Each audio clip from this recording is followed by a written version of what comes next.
내 이름은 이아름. 남편 왕진지와 둘이서 살고 있다. 남편은 공무원이고 나가서는 완전 범생이 스타일이지만 집에서는 덜렁대는 면이 많아서 나를 웃게 만드는 사람이다. 우리 부부는 아이가 없었다. 이유는 내가 큰 병을 앓은 적이 있고 그것 때문에 임신을 할 수 없게 됐기 때문이다. 그런 것까지 다 이해하고 감싸주면서 나와 결혼한 남편에겐 항상 고마움을 갖고 있다. 시어머니는 남편이 어렸을 때 병으로 돌아가셨고 시댁에는 시아버지가 혼자서 살고 계셨다.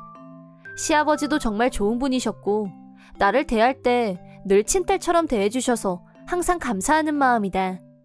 남편한테는 2살 위인 누나가 한 명 있었고 시누이한테는 아이가 둘이 있었다. 큰딸은 선아, 둘째는 지아였다. 시누이 가족과는 가끔씩 시댁에서 만나게 되곤 했었는데 솔직히 나는 시누이의 육아 방식에 굉장히 불만을 느끼고 있었다. 시누이는 작은 딸 지아를 정말 티나게 예뻐했고 큰딸 선아한테는 완전 무시라고 해도 과언이 아닐 정도로 무관심했다. 시누이는 임신 당시 태교에 굉장히 열심이었다는데 그게 영향을 끼쳤는지에 대해서 인과관계는 알 길이 없으나 둘째 지아는 아주 어렸을 때부터 영어를 잘했다. 지아는 귀로 몇 번 들으면 바로 기억하고 잘 따라하는 아이였고 시누이는 천재라면서 폭풍 칭찬을 아끼지 않았다. 반면 큰딸 선아는 특별히 눈에 띄는 점이 없는 아이였는데 이제 겨우 초등학교 1학년인데 그런 건 중요하지 않다는 게 내 생각이었다. 하지만 시누이는 똑같은 시간 돈 들여서 가르치는데 넌 왜 이렇게 못해? 잘하지도 못할 바에는 돈 버리면서 가르치지도 않을 거야. 알았어? 라고 어린아이한테 모질게 말했다. 그럴 때마다 어린 게 어찌나 슬픈 표정을 짓던지 보고 있는 나까지 마음이 아렸다. 하지만 이건 어디까지나 시누이 가정의 문제이고 내가 끼어들 명분이 없다는 생각이 들었고 혹시 내가 도울 수 있는 일이 있을까 고민을 한 건 사실이지만 외숙모라는 신분으로 함부로 나설 수도 없고 그저 한 발자국 떨어져서 보고 있었다. 나만 그런 게 아니라 시아버지도 같은 생각인 것 같았다. 초등학교 여름방학이 시작된 어느 날 시아버지한테서 갑자기 연락이 왔다. 시아버지는 굉장히 심각한 목소리로 너 지금 당장 와줄 수 있겠니? 라고 하셨다. 서둘러서 시댁에 가자 시아버지와 선아가 같이 있었다. 선아를 보면서 든 생각은 지난번에 봤을 때보다 몸이 앙상하게 말랐다는 느낌과 그런데도 옷이 몸에 비해 작다는 거였다. 게다가 목욕도 안 했는지 머리가 떡이 지고 누가 봐도 집에서 제대로 양육을 받고 있는 아이로 보이지 않았다. 그런 선아를 보고 있자니 말이 제대로 안 나왔는데 시아버지가 나를 옆방으로 부르셨다. 그게 오늘 새벽에 네 시누이가 가족끼리 해외여행을 간다면서 선아 좀 봐달라면서 여기에 두고 갔어. 라고 하셨다. 분명 가족여행이라고 하면서 선아만 두고 가다니 무슨 이런 만행이 있을 수 있는지 나는 당장 시누이한테 전화를 걸어서 한바탕 해야겠다고 생각했다. 단 그 전에 선아한테 얘기를 듣는 게 먼저란 생각에 선아를 불렀다. 하지만 선아는 큰 충격이라도 받은 것처럼 나와 제대로 눈도 마주치려고 하지 않았다. 어떻게 이렇게 단기간에 아이가 완전히 달라질 수 있는 건지. 우선 선아를 욕실로 데리고 가서 따뜻한 물로 깨끗이 씻기고 젖은 머리를 헤어드라이어로 보송보송하게 말려줬다. 그러자 갑자기 선아가 앙 하고 울음을 터뜨렸다. 왜 그러냐고 묻자 자기도 모르겠다고 했다. 나도 뭐라고 해야 할지 몰라서 가만히 있었는데 선아가 작은 목소리로 밥 먹을 시간, 목욕할 시간이 돼도 엄마가 내 방에서 못 나오게 라고 말했다.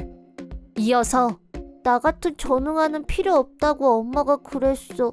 엄마 딸은 지아밖에 없다고 했어. 라고 하면서 엉엉 우는 선아를 보면서 나도 모르게 선아를 꼭 안아줬다. 외숙모는 선아가 그러느라고 생각해 본 적 없어. 내가 아무리 진심으로 그렇게 말해도 선아한테는 아무런 위로도 되지 않는 것 같았다.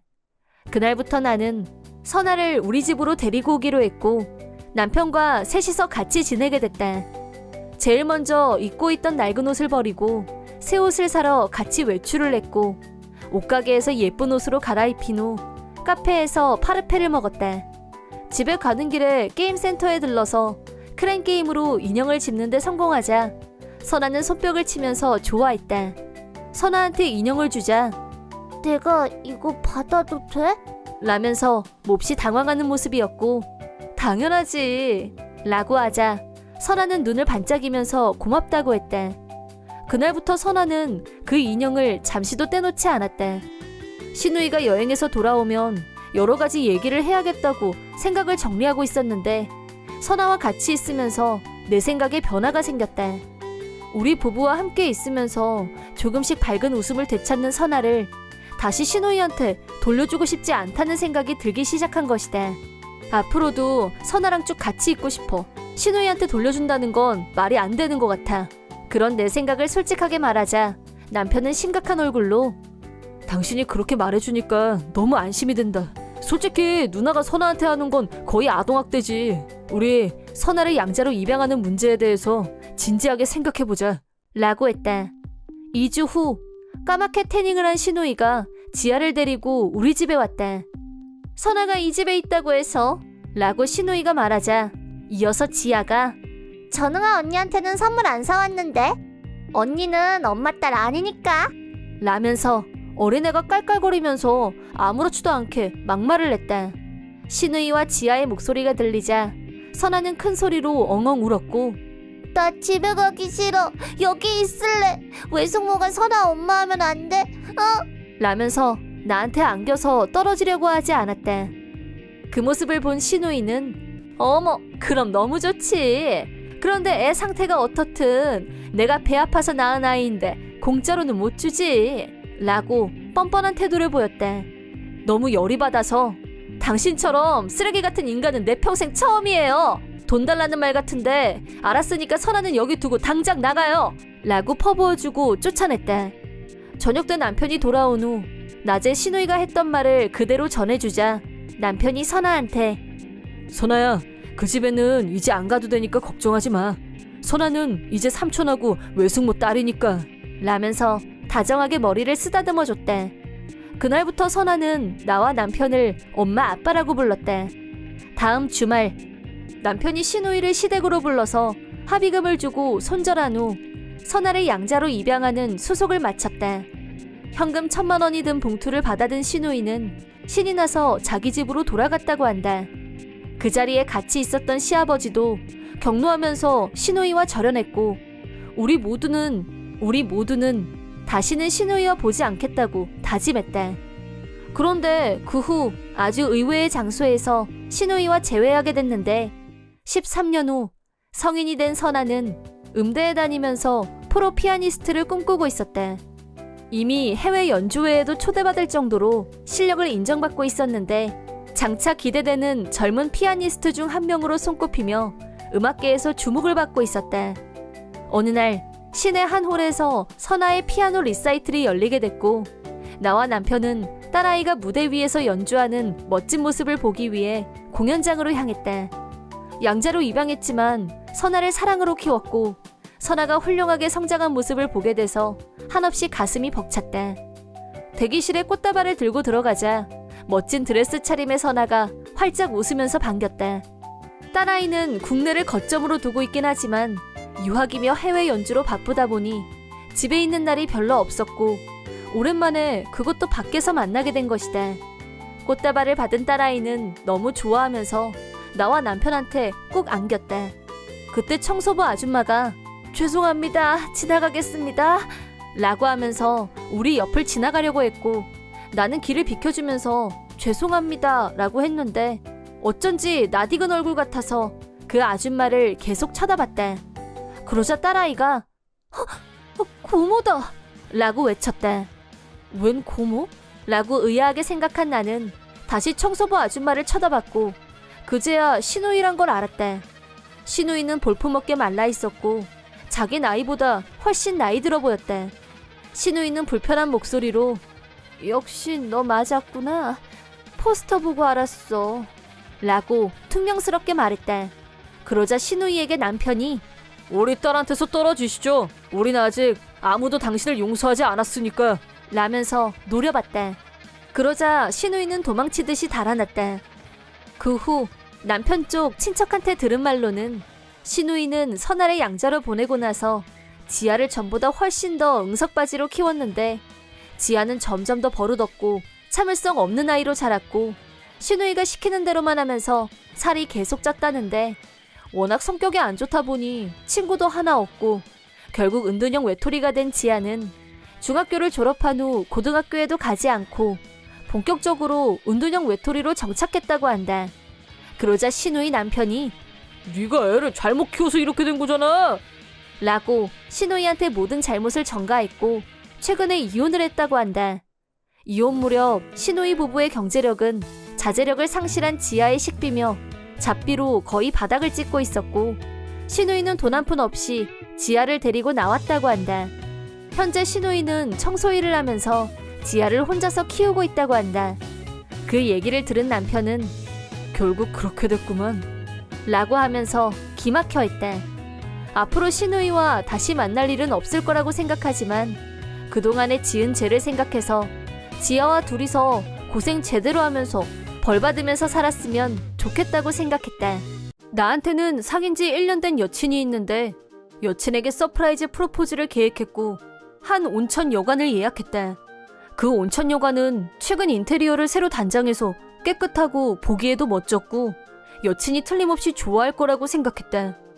그리고 나는 프로포즈를 위해 반지를 준비했고 여행 당일 여친과 기분 좋게 출발, 저녁까지 즐거운 시간을 가졌다. 그리고 드디어 예약한 온천에 도착, 체크인을 하러 갔다. 프런트에 가서 이름을 말하자 어이없게도 내 이름으로 된 예약이 없다고 하는 것이었다. 곧바로 이메일을 체크했고 분명히 이 온천의 예약이 완료되어 있었다. 내가 예약한 룸에는 이미 다른 손님이 체크인을 했다면서 프런트 담당자도 매우 당황한 모습이었다. 하지만 나도 특별한 마음으로 이 온천 여관에 온 거였기 때문에 예약을 다시 한번 확인해달라고 부탁했는데 안쪽 사무실에 다른 지배인인가가 나왔고 나를 보면서 무슨 일이냐고 물었대. 분명히 예약을 했는데 체크인을 하려고 하니까 이미 다른 손님이 그 방에 체크인을 했다는 말을 들었고 이게 어떻게 된 건지 이유를 알고 싶다고 하자 그 직원은 태연한 얼굴로 당신들 같은 하층민 사람들 말고 우리 단골 고객님이 오셔서 내가 먼저 그 방으로 안냈는데 뭐 이제 궁금증 풀렸나? 라고 말했대. 지금 그걸 말이라고 해? 먼저 예약한 사람이 있는데 상도덕상 말이 안 되는 거 아니야? 여기가 하룻밤에 얼만 줄 알아? 뱁새가 황새 따라가다가 가랑이 찢어진다는 말 들어봤어? 지금 그 방에 어마어마한 사모님이 숙박하고 계셔. 니들 같은 흙수저들하고는 숟가락 색깔이 다르다고. 저기 가면 흙수저 신분에 맞는 호텔들 많아. 여기는 아무나 올 수 있는 데가 아니야. 분수에 맞게 놀아야지. 라는 모욕적인 말을 들었대.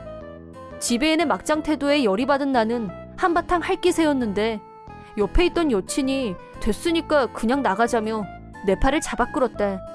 여친이 보는 앞에서 큰 소리로 싸우면 오늘 내 계획은 점점 더 엉망이 될 것 같아서 그냥 밖으로 나왔대. 큰맘 먹고 서프라이즈 프로포즈를 준비했는데 어떻게 이렇게 재수없게 꼬일 수가 있는 건지. 일단은 다른 숙박시설을 확보해야 했기 때문에 근처 호텔, 여관을 찾아서 전부 연락을 했지만 관광 시즌하고 겹쳐서 연락하는 곳마다 모두 만실이라고 했대. 머리가 터질 것 같았는데 갑자기 여친이 저긴 어때? 라며 손가락을 가리켰대. 내가 검색한 곳은 전부 고급 호텔 아니면 고급 온천여관이었는데 여친이 가리킨 곳은 아주 낡고 오래된 온천여관이었대. 나쁘진 않았지만 처음 예약했던 곳과는 천지 차이였대. 하지만 비행기까지 타고 온 여행지에서 잠잘 곳이 없다니 말이 안 됐고 일단 빈 방이 있는지부터 알아보기로 했대. 그러자 종업원이 밝게 웃으면서 우리를 맞이하러 나왔대. 다행히 방이 있었고 드디어 방 안으로 들어갔는데 방 안 구석구석까지 반짝반짝 윤이 났고 어디를 지나가도 스태프들이 밝게 인사를 건네왔대. 짐을 풀고 잠시 앉아있는데 여관 여주인이 인사를 하러 왔대. 친절하고 상냥한 태도가 아까 그 지배인과는 하늘과 땅 차이였대. 우리 둘은 먼저 온천에서 피로를 풀었대. 이 근처는 경치가 좋기로 유명했는데 노천탕에서 보이는 풍경은 정말 압권이었대. 온천 후 맛본 요리 역시 일품이었대. 무엇보다 여친이 대만족한 모습이었대. 아까 그 온천 여관에서 체크인 거부당했을 때는 속상하고 아쉽기도 했는데 이 여관은 어쩐지 낯설지가 않고 포근한 느낌이 들어서 좋다. 차라리 잘 된 것 같아. 라고 웃으며 말하는 그녀를 본 나는 이때다 하고 용기를 내서 프로포즈를 했다. 여친은 기쁜 얼굴로 내 청혼을 받아줬다. 그리하여 분노 유발 및 돌발 상황의 위기에 처하기도 했지만 결과적으로 프로포즈에 성공하면서 그녀와 아름다운 밤을 보낼 수 있게 됐다. 다음날 여관 여주인님께 덕분에 정말 잘 쉬고 간다고 인사를 한 후 내년에도 꼭 한번 다시 오겠다고 하자 얼굴 표정이 급 어두워졌다. 그러면서 어쩌면 이 여관이 올해 안에 문을 닫게 될지도 모른다는 말을 했다. 여주인 말씀은 이 여관은 창업 이래 달라진 것이 별로 없고 불편한 것도 사실이지만 단골 고객들 덕분에 여관을 유지해 올 수 있었는데 요즘 들어 악성 루머가 퍼지면서 경영이 어려워졌다고 했다. 우연히 숙박을 하게 된 여관이지만 나와 여친을 맺어준 특별한 곳이란 생각에 무언가 도움이 될 일이 있을까 하고 검색을 해봤더니 여관 후기가 악성 댓글로 도배되어 있었고 이건 말이 안 된다는 생각이 들었다. 스태프들이 불친절하고 여주인이 별로고 그 맛있는 요리를 맛없다고 하질 않나. 이상한 댓글로 도배된 반면 처음 가려고 했던 열받는 여관은 최고라는 칭찬 일색이었다. 나는 이 얘기를 아버지께 말씀드렸고 의외의 사실을 알게 됐다. 내가 처음에 가려고 했던 여관은 리뉴얼 오픈을 한 지 얼마 안 돼서 시설은 좋은데 스태프들 교육도 안 돼 있고 평판도 나빠서 영업 부진이었다고 한다. 아버지가 그런 정보를 알고 계신 이유는 아버지는 투자자였기 때문에 여러 루트를 통해 다양한 정보를 얻어내는데 일가견이 있었다. 게다가 우연이었지만 그 여관에서 경영이 어렵다면서 아버지한테 투자를 해주실 수 없냐고 타진을 해온 터라 마침 요즘 그 문제를 신중히 검토 중이었다고 말씀하셨다. 그 말을 듣고 나니 내가 당했던 일을 말씀드리지 않을 수 없었고 아버지는 말도 안 된다며 격노하셨다. 그리고 즉각 그딴 회사에는 투자고 뭐고 일고의 가치도 없다고 하셨고 내가 그 대답을 대신 전달하기로 했다. 다음날 그 여관 지배인이 투자에 관한 대답을 듣기 위해 일부러 우리 회사까지 왔다는 말을 들었고 내가 직접 그 사람을 만나러 가기로 했다. 내가 방 안으로 들어가자 지배인은 나를 알아보고 기겁을 했다. 아니 네가 여긴 왜? 라고 반말로 묻길래 아버지 대리인 자격으로 왔다고 하자 상황 파악이 됐는지 그럼 선생님이 이 회사의 뭐랄까 네, 생각하시는 거 맞고요. 지난번엔 감사했습니다.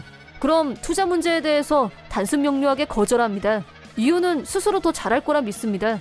고객의 예약을 엄수하지 않을 뿐 아니라 고객을 자기 척도에 맞춰서 고른다는 건 양식의 문제죠. 그런 여관에 투자를 한다는 건 무가치하다는 게 저와 아버지의 공통된 의견입니다. 잠시만요. 그건 제가 몰라서 실수를 한 겁니다. 알았다면 당연히 최고급 빵을 준비했을 겁니다. 원하시면 제가 지금이라도 당장 최고급 빵을 준비하도록 하겠습니다. 그날 같이 오셨던 여자분과 꼭 다시 와주시길 바랍니다. 서비스도 최고로 모시겠습니다. 제 결심이 더 확실해지는군요. 고객에 따라서 접객 태도가 달라진다. 문제가 심각한 여간에 투자는 절대 불가입니다. 그러자 지배인은 표정이 일그러졌다. 그 후 여친과 묵었던 여관이 경영을 계속할 수 있는 방법이 없을까 하고 조사한 결과 막말 지배인이 악성 댓글을 퍼뜨리고 금융기관에도 밀고해서 융자를 못 받게 막았다는 사실을 알게 됐다. 내가 그 사실을 여관 여주인에게 알렸고 여주인이 경찰에 신고, 막말 지배인은 경찰에 체포됐다.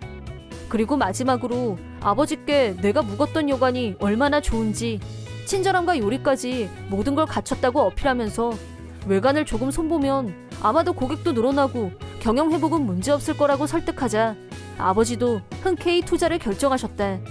이 얘기를 여주인에게 전달하자 눈물을 흘리면서 진심으로 기뻐했다. 손님께 어떻게 감사 인사를 해야 될지 모르겠어요.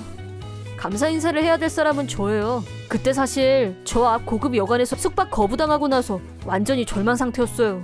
실은 프로포즈할 계획이었거든요. 그런데 그때 제 여친이 이 여관을 보더니 여기로 오자고 해서 왔는데 모든 게 다 좋아서 기분도 다시 좋아지고 프로포즈도 대성공했거든요. 제가 결혼할 거라고 했더니 아버지도 좋아하시더라고요. 내가 개인적인 사연을 말하자 여주인은 고맙다는 말과 축하한다는 말을 연거푸하면서 좋아했다. 그리고 얼마 후 지배인이 구속된 후 그 겉만 고급인 여관은 경영난에 빠졌고 순식간에 도산했다. 고객을 차별해서 대접하는 여관이 망하는 건 당연한 일 아닌가 싶다. 그 지배인이 돈 많아 보이는 고객을 골라서 고급 객실로 예약을 바꿔치기 하는 방식으로 자기 마음대로 고객을 차별하면서 받았으니 망하는 건 예견된 일이었단 생각이 든다. 아무리 시설이 좋아도 스태프들의 태도가 최악인 곳에 다시 오고 싶다고 생각하는 사람은 없을 테니까. 나중에 알고 보니 그 지배인은 이대째였다는데 경영 재능은 1도 없었다는 결론. 대신 우리가 갔었던 여관은 외관을 리뉴얼한 후 스태프와 여주인의 친절한 태도와 맛있는 요리가 좋은 평가를 받으면서 내 예상대로 고객 수가 날이 갈수록 늘었다. 나는 여친과 무사히 결혼식을 올렸고 그 후로도 1년에 한두 번은 꼭 가는 단골 고객이 됐다. 몇 년 후에는 식구가 늘어났는데 올해도 찾아주셔서 감사합니다. 자제분들이 건강하게 잘 자라고 있는 모습을 보니까 제 마음이 다 흐뭇하네요. 라고 매년 찾아갈 때마다 여주인은 딸아이와 아들아이가 성장하는 모습을 같이 기뻐해 주신다. 사이다 무비튼. 내 이름은 한송이. 남편 한진상과 둘이 살고 있고 편의점에서 알바를 하고 있다. 결혼 전 남편은 무역회사에 다니고 있었는데 매일 열심히 일하는 사람이었고 남편의 성실한 모습에 반했었다. 그런데 결혼 후 내가 편의점에서 알바를 시작하자 멀쩡하게 잘 다니던 회사를 갑자기 그만두더니 다른 데를 알아본다고 했다. 남편은 결혼을 하고 가장이 됐는데도 새로 직장을 구해서 들어갈 때마다 인간관계가 별로다, 일이 재미없다, 불평을 늘어놨고 들어가는 곳마다 이내 그만두기를 반복했다. 이런 사람인 줄 진즉에 알았으면 결혼을 안 했을 텐데. 후회 막심이었지만 이혼이 그렇게 쉬운 일도 아니었고 내가 받는 알바비와 통장에 있는 돈을 헐어서 쓰면서 간신히 생계를 이어갔다. 그렇게 결혼 5년째가 되던 어느 날 알바를 마치고 집으로 가고 있는데 아직 퇴근 시간이 안 된 남편이 집에 있었고 또 불길한 예감이 들었다. 오늘 왜 이렇게 일찍 왔어? 짜증나서 못 해먹겠어. 왜 또? 상사가 쉬는 시간에 쉬고 있는데 업무 얘기를 하잖아. 난 피곤해서 그 시간만이라도 쉬고 싶은데 휴식 시간 다 날아가고 열받아서 주의를 좀 줬거든? 헉! 상사한테 당신이 주의를 줬다고? 당연하지. 상사면 뭐 누가 됐든 상식으로 어기면 가르쳐줘야지. 그래서 어떻게 됐는데? 상사가 열받아서 소리 지르고 나도 대들고 싸우고 결국 사표 쓰고 나왔지. 사표를 쓰고 나와? 쥐가 상사면 다야. 전부터 그 자식 하는 꼴이 마음에 안 들었어. 그럼 우리 어떻게 살아? 너도 알바하잖아. 어떻게든 되겠지. 그렇게 무책임한 말이 어디 있어? 왜 이래 너까지? 그렇게 불안하면 네가 풀타임 직장을 찾으면 될 거 아니야. 나는 직장운이 없는 사람이라 맨날 이렇게 재수가 없는데 어쩌라고. 나도 이제 지쳤어. 당신 이게 벌써 7번째야. 5년 동안 직장을 7번 옮긴다는 게 말이 되니? 그게 내 잘못이라는 거야 그럼? 네가 뭘 알아? 당장 사과해. 그러더니 남편은 화를 내면서 난리를 쳤고 집안에 있는 물건들을 닥치는 대로 집어던졌다. 공포를 느낀 나는 집에서 뛰쳐나왔고 시어머니한테 연락해서 모든 사실을 말하고 도와달라고 부탁했다. 남편은 마마보이 기질이 다분했고 시어머니가 야단을 치면 남편도 달라질 거라고 기대했었는데 시어머니의 답변을 듣고 상당한 충격을 받았다. 어머님, 제발 부탁드려요. 진상씨 좀 어떻게 해주세요. 그 착한 애가 집에서 폭력을 쓰다니 얼마나 힘들었으면 그럴까. 불쌍한 내 새끼. 진상이 상사 이름이 뭔지 아니? 네? 너도 좋은 아내가 되고 싶으면 진상이 말대로 풀타임 직장을 찾아서 남편이 힘들 때 도와야지. 진상이가 원래부터 마음이 여린 애란 건 너도 알지? 어머님. 시어머니의 편협하고 과보호적인 발언을 들으면서 절망을 느낀 나는 드디어 이혼할 결심을 하게 됐다. 하지만 이혼을 하려면 저축이 필요했다. 남편이 시키는 대로 하는 것 같아서 기분이 상했지만 어쨌든 풀타임으로 직장을 찾기로 결심했다. 집으로 들어가자 남편은 엉망진창이 된 집을 치울 생각도 안 하고 방에서 자고 있었다. 어쩔 수 없이 내가 치울 수밖에 없었고 지금까지 남편이 했던 이기적인 행동들을 생각하자 눈물이 솟았다. 2주 후 운 좋게도 한 회사에서 정사원으로 채용이 결정됐고 오랫동안 신세를 졌던 편의점을 그만뒀다. 하지만 남편한테 이 사실을 알리면 내 월급만 믿고 직장도 안 구하고 놀기만 할 것 같아서 비밀로 하기로 했다. 내가 수면 하에서 이혼 준비를 하고 있는 것도 모르는 남편은 어느 날 황당한 발언을 입에 담았다. 나 직장 구했어. 정말? 잘됐다. 월급도 지금까지 받았던 것보다 훨씬 많아. 그보다는 당신 적성에 잘 맞는 곳이었으면 좋겠어. 근데 너 너무 뻔뻔한 거 아니냐? 맨날 나만 죽도록 일하잖아. 지금까지 내 월급 덕분에 생활했던 건 다 잊었는지. 자기가 직장을 구하자마자 날더러 뻔뻔하다고 하다니. 하도 어이가 없어서 대꾸할 말도 생각이 안 났다. 여기 사인해. 그게 뭔데? 남편이 내민 것은 헐, 이미 기입을 끝낸 이혼 서류였다. 앞으로 한 달 이내에 풀타임 직장 못 구하면 이혼이야. 고수입인 나하고 이혼하기 싫으면 게으름 부리지 말고 열일 좀 해. 이제 너한테 내 돈 1원 한 장 안 줄 거니까. 잘 알았어. 남편은 나를 겁줄 모양이었던 것 같은데 나는 생각지도 못했던 방식으로 이미 사인을 한 이혼 서류를 입수하게 된 게 행운으로만 여겨졌다. 그리하여 다음날 시청에 가서 바로 접수를 해버렸다. 집에 와서 짐을 싸고 있는데 편의점 점장님한테서 전화가. 여보세요? 여보세요? 한송이 씨. 송이 씨 남편이 우리 가게에서 소매치기를 하다가 잡혔거든. 빨리 좀 와줄 수 있어? 소매치기요? 점장님 말을 듣고 처음엔 귀를 의심했지만 일단 서둘러서 편의점으로 향했다. 편의점에 도착하자 난처해하는 점장님과 짜증스러운 표정으로 서 있는 남편. 당신 어떻게 된 거야? 한송이 씨. 너 잘 왔어. 이게 다 너 때문이야. 네가 이 시간엔 알바생만 있다고 해서 굿찬스로 생각하고 왔는데 점장까지 있잖아. 순 뻥쟁이고. 뭐라고? 그러고 보니 내가 예전에 오후 3시부터 5시 사이에는 일할 사람이 너무 부족하다고 말한 적이 있었다. 그런데 그 시간을 노리고 물건을 훔칠 생각을 할 거라고는 상상도 못했었다. 이미 남편과는 이혼을 결심할 정도로 애정이 식어버리고 없었지만 한때는 소중했던 사람이 범죄에 손을 댈 정도의 최악의 인간이었다니 눈물이 날 정도로 충격이었다.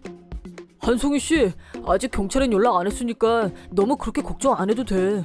네가 지금 울고 있을 때 얼른 점장님한테 사과 안 해? 경찰에 어서 신고하세요. 당신은 어머님한테 연락하고. 어? 엄마는 왜 찾아? 결혼하고 마누라가 있는데 보호자는 너지? 나 이혼 서류 접수시켰어. 이제 우리 남남이야. 나는 이제 상관없는 사람이니까 경찰서는 어머님더러 오시라고 해. 이혼했단 거야? 그게 뭐 자다가 봉창이야. 당신이 직접 사인까지 했잖아. 그거 접수했다고. 너 미쳤어? 네 남편이 이제 고수입자야. 근데 이혼을 해? 편의점에서 좀도둑질이나 하면서 고수입 같은 소리하고 있네. 어떤 회사가 소매치기를 고용하니? 나 이미 짐도 다 챙겨놨어. 다신 나한테 연락하지 마. 야, 너 너무 나가는 거 아니냐? 점장님, 제가 다음 달부터 고수입자가 되거든요. 제가 다음에 2배, 3배로 변상할게요. 돈이 없는 건 딱 지금뿐이에요. 점장님, 저 사람을 무시하시고 경찰 부르세요. 알았어요. 잠시 후 경찰이 도착했고 남편은 현행범으로 경찰에 연행됐다. 경찰에서 조사를 받는 동안 시어머니가 신변 보증인으로 경찰서에 왔고 남편이 도둑질을 했다는 걸 알고 폭풍 오열을. 남편은 내가 거짓말을 해서 자기가 그런 짓을 하게 됐다고 변명을 했는데 무개념 시어머니한테도 그따위 말은 통하지 않았다. 그날은 밤새도록 울부짖는 시어머니한테 설교를 들어야 했다. 그 후 남편은 불미스러운 일로 경찰에 연행됐었다는 게 알려지면서 입사 예정이었던 회사에서 입사가 취소됐다. 나하고 이혼까지 하다 보니 자력으로 생활할 능력이 안 되자 시어머니한테 가서 매달렸는데 범죄자와는 같이 살 수 없다면서 단박에 거절당했다는데 마지막 보루인 시댁에서도 거부당하자 밥도 못 먹는 신세로 전락했다. 나한테 미안하자, 다시 화해하자 그런 내용으로 몇 번이나 연락이 왔다. 하지만 생활 능력도 책임감도 없고 더구나 좀도둑질이나 하는 인간하고 2번 다시 말도 섞고 싶지 않았고 주저없이 연락처를 차단했다. 한진상은 살고 있던 아파트에서 주인한테 쫓겨난 후 갈 곳이 없어졌고 어디 지방에 숙소를 제공해주는 회사에서 단기 노동을 하고 있다고 한다. 하지만 거기서도 오래 못 버틴 한진상은 돈이 다 떨어지자 또 물건을 훔치다 걸렸고 벌써 3번이나 체포된 상태다. 물건을 훔치고 잡히고 연행되고 그때마다 경찰서에는 시어머니가 달려가야 했는데 시어머니는 노이로제에 걸리고 말았다고. 지금은 환청환각 이런 증상 때문에 고통을 겪는 중이라고 한다. 나는 전 직장이자 피해를 끼친 편의점에 찾아가서 사정을 설명하고 다시 사죄했다. 몇 년이나 같이 일했던 동료들이고 그동안 잘 지내왔던 덕에 모두 내 심정을 이해해줬고 오히려 나를 격려해줬다. 편의점 일을 잘 해결하고 퇴사한 후 새 직장에서 정사원으로 일하며 새 출발을 하게 됐다. 이젠 남편 때문에 내 인생에 방해가 될 일도 없었고 새로 이사한 집에서 모든 것을 새롭게 다시 시작한 나는 앞으로 시작될 제2의 인생을 위해 앞만 보고 열심히 달려가자고 힘차게 다짐해본다. 아이들이 잘 자라 성인이 된 올해 약 15년 전에 이혼한 전처가 갑자기 출몰한 내 인생 두 번째 황당 사건. 첫 번째 황당 사건은 고민할 필요도 없이 이혼 사건이다. 나와 전처는 서로 20대 초반에 결혼했다. 사귀기 시작한 지 얼마 되지도 않아서 전처는 빨리 결혼해서 아이를 갖고 싶다며 적극적으로 나를 유도했다. 나는 서로를 좀 더 알고 나서 결혼을 생각해도 늦지 않다고 설득했지만 어느 날 임신했어 라는 한마디에 당황한 나머지 교제를 시작한 지 겨우 3개월 만에 프로포즈를. 하지만 프로포즈를 한 후 임신은 뻥이었다면서 혼자 빵 터져서 자백을 했다. 거짓말이라도 해야 자기가 나한테 프로포즈할 것 같았단 말이야. 그렇게 된 모양이었다. 솔직히 그런 일에 대해 거짓말을 한다는 것에 대해 화가 났지만 임신이 거짓말이었다고 해도 이미 해버린 프로포즈를 취소할 수는 없는 노릇이었고 결국 결혼은 강행됐다. 하지만 결혼 후 알게 된 또 한 가지 사실, 전처는 아이를 갖고 싶다고 말했었지만 본인이 원하는 건 오직 여자아이뿐이라는 사실이었다. 전처는 장인 장모가 늦게 결혼해서 낳은 외동딸이었다. 흔히 말하는 눈에 넣어도 아프지 않은 자식으로 엄청 애지중지 자란 타입이었는데 전처가 철이 들 무렵 장인 장모는 이미 노년에 가까운 나이였다. 그래서 전처는 자신은 될수록 젊었을 때 여자아이를 낳아서 아이가 성장하면 자매 같은 사이가 되는 게 꿈이었던 모양이다. 그러나 전처가 임신한 아이는 쌍둥이였는데 그것도 남자아이와 여자아이, 이란성 쌍둥이였다. 전처는 자기가 생각했던 것과 너무도 다른 현실 앞에 당황해하면서 짜증을 냈다. 나는 출산을 하고 나면 마음이 달라질 거라고 기대했었는데 출산 후에도 전처의 짜증스러운 태도는 달라지지 않았다. 결국 아들애는 나랑 닮지도 않았고 못생겨서 정이 안 가.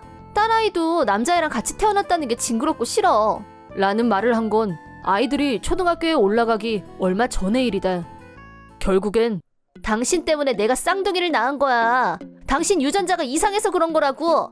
라면서 쌍둥이를 낳게 된 건 전부 내 책임이니까 전적으로 내가 책임지고 이혼하자고 했다.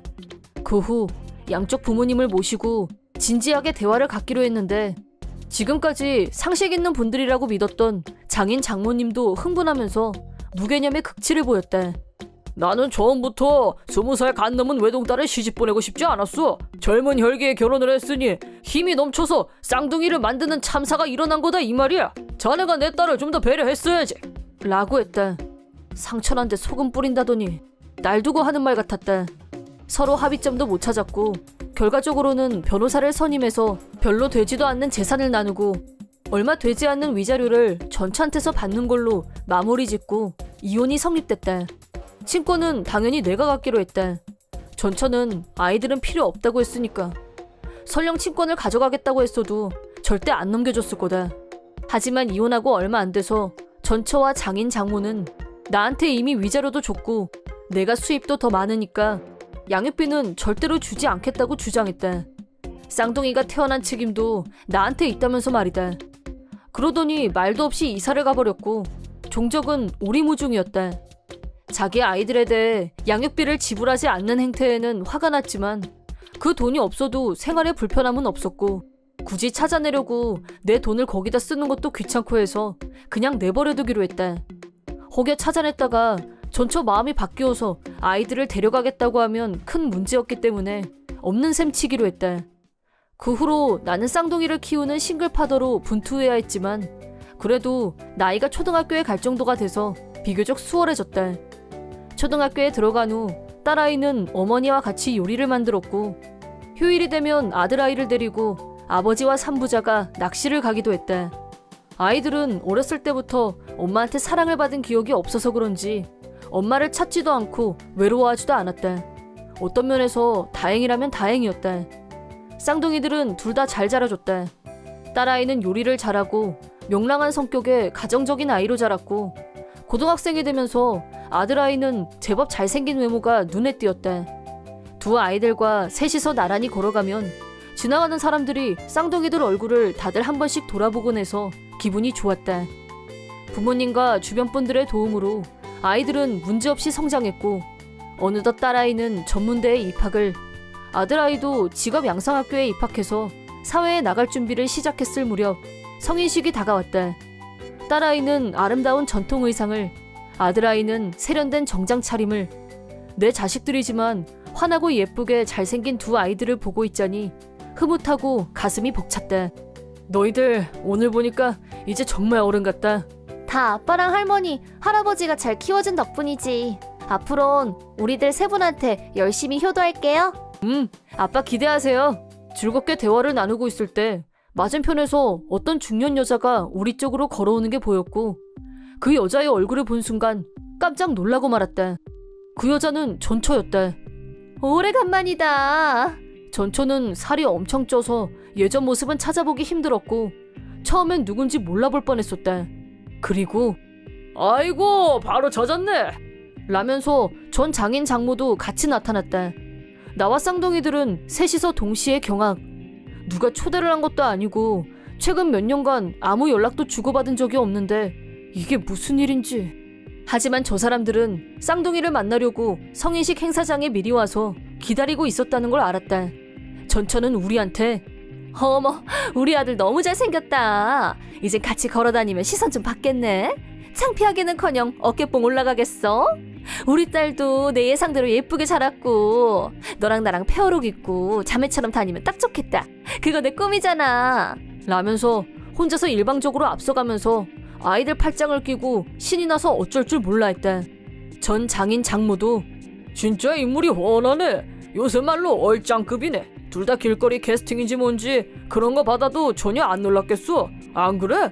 누가 아니래. 너희들 할머니 기억나니? 그동안 우리 안 보고 싶었어? 앞으로는 계속 같이 있게 될 테니까 아무 걱정 안 해도 돼. 라고 신이 나서 떠드는 걸 아이들은 어처구니 없다는 눈빛으로 가만히 보고만 있었다. 그러거나 말거나 전처는 우리한테는 물어보지도 않고 혼자서 마구마구 얘기를 진행시켰다.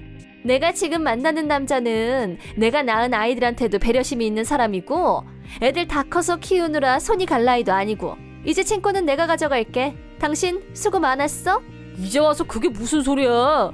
이혼할 때 당신 입으로 아이들 필요 없다고 했던 거 잊었어? 양육비도 내기 싫다고 잠적한 주제에 무슨 자격으로 지금 그딴 소리를 하는 거야? 뭐래? 나도 속으로는 매일 보고 싶다고 생각했었어. 그러니까 오늘도 일부러 여기까지 찾아온 거잖아. 그래, 오래간만에 손자 손녀 얼굴 좀 보려고 왔는데 이게 무슨 똥매너야? 네가 그러니까 우리 딸한테 이혼당한 거야, 알아? 라고 경로. 그에 대해 나는 단체로 까먹으셨어요? 15년 전에 이 애들과 당신들은 완전한 남남이 됐다는 사실 말입니다. 그러니까 내 딸과 내 아들은 당신들 자식도 아니고 손주도 아니란 말씀입니다. 아셨으면 그만 돌아가시죠. 그리고 앞으로 내 자식들 앞에 다시 한번 나타나면 그땐 저도 가만히 안 있을 겁니다. 아무리 그래봐야 애들한테는 엄마가 최고거든? 얘들아, 엄마 말이 맞지? 니들도 엄마가 더 좋지? 그러자 아이들이 착각 좀 그만하세요. 엄마라니? 우리한테는 아빠밖에 없거든요? 100%? 같이 살자니 진짜 어이없네. 네, 저도 마찬가지로 어이없고요. 우리한테는 친할머니, 친할아버지 말고 다른 할아버지 할머니는 없거든요. 그만 돌아가시죠. 라고 세 사람을 완벽 퇴치. 나중에 여러 사람의 정보를 종합해서 따져보니 실은 얼마 전 쌍둥이들이 둘이서 길거리를 걸어가고 있는데 잡지에 올릴 사진을 좀 찍어도 되겠냐는 말을 들었다고 한다. 그때 잡지사 기자는 우리 애들을 커플로 오해했었는데 이란성 쌍둥이라고 설명하자 기자가 더 흥미를 느꼈는지 사진을 여러 장 더 찍었다고 했다. 그 사진이 잡지에 크게 실렸고 그때 이름도 같이 실렸는데 어떻게 알았는지는 모르겠지만 전처가 그 잡지를 보고 나서 얘들이라면 모델도 가능성이 있다. 자기가 애들을 데리고 다니면 자랑거리도 되고 덩달아 돈도 따라올 거라고 머리를 굴린 모양이었다. 정말 천박하기 그지없고 쓰레기 같다는 말밖에는 나오지 않는다. 하지만 막상 대면을 하고 나니 아이들이 엄마를 따라가겠다고 하면 어쩌나 순간 두려웠던 것도 사실이었다. 그렇지만 아이들의 대답을 들으면서 속으로 얼마나 기뻤는지 모른다. 나는 정말 잘 자라줬구나 하고 진심 뿌듯하고 감사했다. 전처 가족들은 그 뒤로 딱 한 번 집으로 연락도 없이 찾아왔었는데 아들아이가 곧바로 경찰한테 연락했고 경찰이 와서 데리고 갔다. 내가 얘들 엄마예요 라면서 소리 질렀지만 자초지종을 설명하자 경찰도 이제 와서 엄마라고 주장하는데 그동안의 육아 방치는 어떻게 책임질 거냐고 질타했다. 결론은 무책임 그 잡채. 내 이름은 이강희. 남편 한진상과 둘이서 살고 있다. 결혼 3년 차이지만 우리 부부는 아직 아이가 없었고 나는 결혼 전과 똑같이 직장에 다니고 있다. 어느 날 퇴근하고 집에 가는데 갑자기 고딩동창인 왕재숙한테서 같이 밥이나 먹자며 연락이 왔다. 왕재숙은 항상 자기가 아쉬우면 연락을 하는 스타일로 남친이 생기면 그날로 연락을 뚝 끊고 잠수 타는 걸로 유명해서 애들이 다 싫어했다. 연락이 온 걸 보니 남친하고 또 헤어졌나 보군 하고 생각했지만 어쨌든 만나서 얘기나 들어보기로 했다. 재숙이가 말한 이탈리안 레스토랑에 시간에 맞춰서 가자 재숙이는 벌써 와서 자리를 잡고 앉아 있었고 나를 보더니 반갑게 손을 흔들었다. 고딩 때도 얼짱으로 유명했던 재숙이는 26살인 지금도 여전히 예뻤다. 인정. 오래간만에 만났으니 근황 체크에 들어갔고 역시나 재숙이는 최근에 남친과 헤어졌다고 했다. 걔는 애는 괜찮았는데 수입이 너무 적은 거야. 그게 불만이었어. 라고 말하는 걸 들으면서 재숙이가 예전부터 돈 개념이 별로 없는 애였다는 사실이 생각났다. 내가 내 결혼 생활에 대해 얘기하자 바로 네 남편은 월급이 얼마야? 라고 훅 들어왔다. 3촌 이라고 말을 꺼내자 뭐? 3천만 원? 깜짝 놀라면서 바짝 얼굴을 들이댔다. 내가 뭐라고 말할 틈도 주지 않고 어느 회사야? 몇 살이었더라? 라면서 질문 공세를 퍼부었고 기가 빠져서 그냥 가만히 있었다. 왕재숙은 계속해서 네 남편 회사에 좋은 사람 없어? 나 소개해줘. 라고 끈질기게 졸라대길래 할 수 없이 다음에 우리 집에 초대할 테니 놀러오라고 말을 돌렸다. 일주일 후 우리 집에 놀러온 왕재숙은 남자라도 소개받는 자리에 나온 사람처럼 풀 메이크업을 하고 나타났다. 그러더니 고딩 때부터 주특기였던 여자 하는 목소리로 안녕하세요. 저는 강희 친구 왕재숙이라고 해요. 라고 자기소개를 했다. 남편이 아, 예, 어서 오세요. 라고 인사를 하는데 왕 좋아하는 표정이었다. 셋이서 밥을 먹으면서 남편한테 회사에 누구 좋은 사람 있으면 재숙이한테 소개해주라고 했더니 독신 중에 여친 없는 직원은 없는 것 같은데 적당한 사람 있으면 소개해드릴 테니까 라인 아이디 가르쳐주세요. 라고 말했다. 내가 중간에서 계속 연락 전달하는 것도 귀찮겠다 싶어서 두 사람이 라인을 주고받는 걸 묵인했었는데 그게 큰 실수였던 것 같다. 그 후로 남편은 귀가 시간이 갑자기 매일 늦어졌고 나는 주저없이 남편과 왕재숙이 만나고 있는 게 아닐까 의심했다. 하지만 오늘도 늦었네? 어디 갔다 오는 거야? 라고 물으면 부모님 집에 친구들한테 연락이 와서 만나고 왔어. 라고 요리조리 핑계를 댔다. 친구 남편과 불륜을 저지른 왕재숙도 용서가 안 됐고 내 친구와 불륜을 저지르는 남편도 똑같이 용서가 안 됐다. 확실한 증거를 잡아서 위자료를 청구해야겠다는 생각을 하면서 한 가지 작전을 생각해냈다. 그건 바로 나한테 아주 유리한 조건으로 이혼할 수 있는 작전이었다. 왕재숙은 내가 아무것도 모르고 있다고 생각하고 있었고 너네 집에 놀러 가도 돼? 라면서 아무렇지도 않게 우리 집에 놀러오는 여유를 부렸다. 남편과 왕재숙이 같이 있을 때 분위기가 수상한 건 명백하게 티가 났지만 나는 일부러 아무 말도 하지 않고 두 사람이 마음대로 하고 놀게 내버려뒀다. 그러다 어느 날 재숙이가 놀러와서 같이 술을 마시고 있었는데 술에 취한 재숙이가 남편을 야릿한 눈빛으로 쳐다보는 걸 봤고 나는 일부러 화장실에 가는 척 자리를 비켜줬다.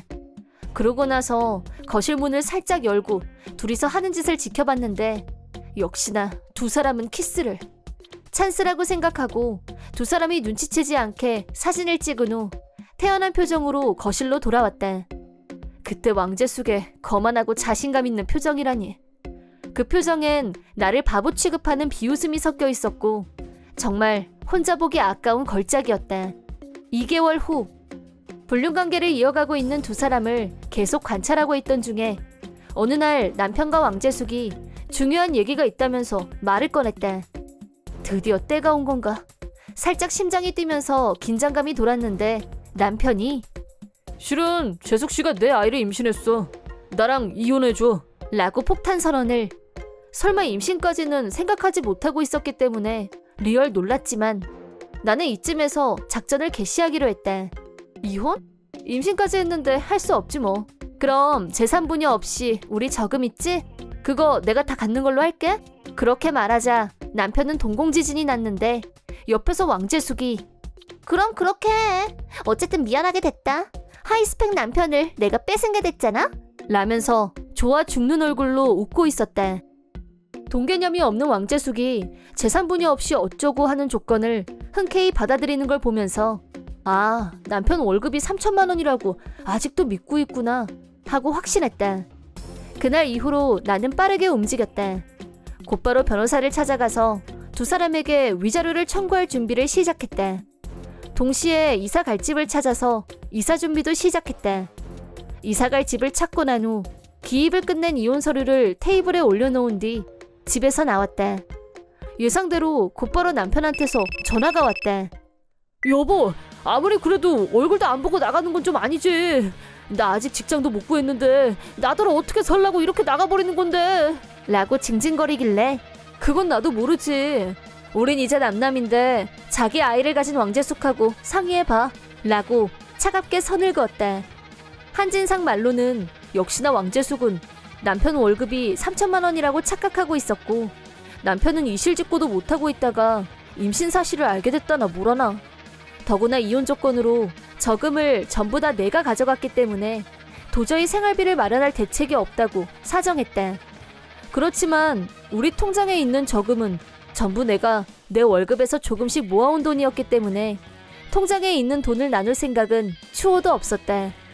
사실 남편은 나와 결혼한 후 즉각 직장을 그만뒀고 지난 3년 동안 취직도 안 하고 집에서 뒹굴뒹굴 백수로 편하게 살아왔었다. 내가 정사원으로 직장에 다니고 있는 것에 기대서 아무것도 안 하고 기생충을 자처하는 남편한테 이미 애정은 식을 대로 식어 있는 상태였다. 하지만 현 상태로 이혼을 하면 결국 내가 모은 재산도 법적으로 반은 남편 몫이 될 테고 그게 정말 싫었었다. 그래서 남편이 재숙이야 바람이 난 걸 알았을 때는 황당하고 열이 받으면서도 내 돈을 뺏기는 일 없이 이혼할 수 있는 찬스라고 여기고 그냥 내버려뒀던 거였다. 모든 일이 내가 생각했던 대로 됐고 나는 아무 손해도 보지 않고 이혼이 성립됐기 때문에 바람 피워줘서 고맙다는 생각까지 들 정도였다. 하지만 나의 복수는 이제부터가 시작이었다. 한진상은 나한테 아쉬운 소리 해봐야 돈 나올 구멍이 없다고 판단했는지 우선은 왕재숙 모르게 돈을 빌리기로 한 모양이었고 그 돈을 못 갚게 되자 다시 나한테 찾아와서 징징거렸다. 그런 한진상한테 나는 냉정하게 위자료를 청구했고 그제야 불륜과 이혼의 무거운 책임이 뭔지 깨닫게 된 건지 울면서 전화를 냈다. 내가 잘못했어. 진심으로 사과할게. 제발 위자료만은 봐주면 안 될까?